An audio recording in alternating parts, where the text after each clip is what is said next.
Mladé nádejné slovenské reprezentantky v zjazdovom lyžovaní Petra Vlhová a Barbora Lukáčová to majú namierené do Soči 2014. K olympiáde by ich mala posunúť aj práve začínajúca sa sezóna.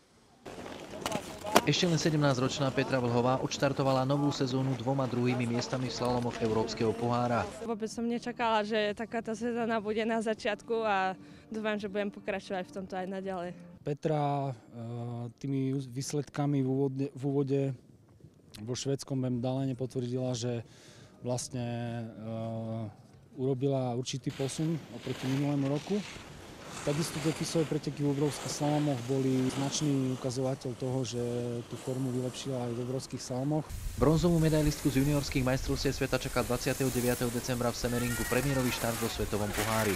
Chcem sa v prvom rade dostať do druhého kola, do tej najlepšej 30-ky, no a potom budem útočiť. Druhú členku ambiciózneho tímu Barboru Lukáčovú pribrzdilo októbrové zranenie ramena a následná operácia.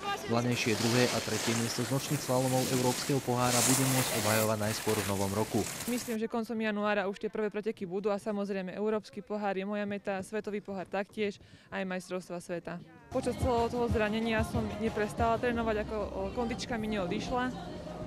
Stále som bola v posilovni, čiže silovo som na to veľmi dobre. Makali sme trošku aj viac, pribrali sme do týmu aj fyzioterapeutku, takže trošku nové cviky, nejaké nové skúsenosti. Určite sa nejak sme vyššie latky dali, postavené boli určite vyššie. Chceme potvrdiť úvodné priečky v slalomoch, čo sa týka európskych pohároch a skúšať šťastie v svetových pohároch v rámci slalomu.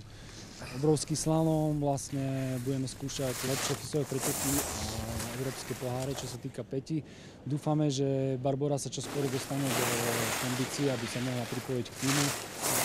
Funguje to v týme a sme spokojní všetci. Spolupráca s Barborou Lukáčovou? Vynikajúca. Tak my si všetci veľmi ľudsky sedíme a nemáme žiadne problémy zatiaľ. Raz, dva, tri. Pripravili sme v spolupráci so Slovenskou lyžiarskou asociáciou podporný program, do ktorého je zahrnutých viacero pretekárov, dostávajú nejaké financie plus samozrejme tréningové podmienky na to, aby boli úspešní, aby sa nám postupne podarilo sem prilákať aj svetový pohár. Chceme naviazať na tú históriu, pretože Jasná dlhodobo patrila medzi tie strediska, kde sa organizujú svetové podujatia. Som veľmi rád, že sa nám podarilo získať tie majstrovstvá sveta juniorov, ktoré budú na budúci rok. To bude naozaj veľká skúška. Všetky tie investície priniesli to, že dneska máme homologizované trate na všetky preteky svetového pohára, či je to zjazd, super G, obrovský slalom alebo slalom.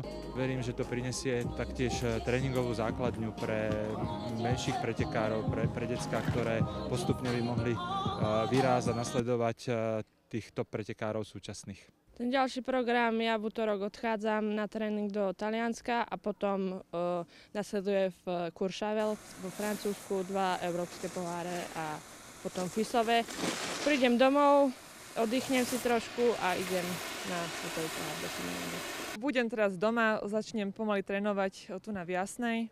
Na Slovensku nie sme veľa, ale tak keď sme tu, tak trénujeme väčšinou iba tu. Podmienky sú tu veľmi dobré na tréning. Vychádzajú aj ústrety, takže dá sa.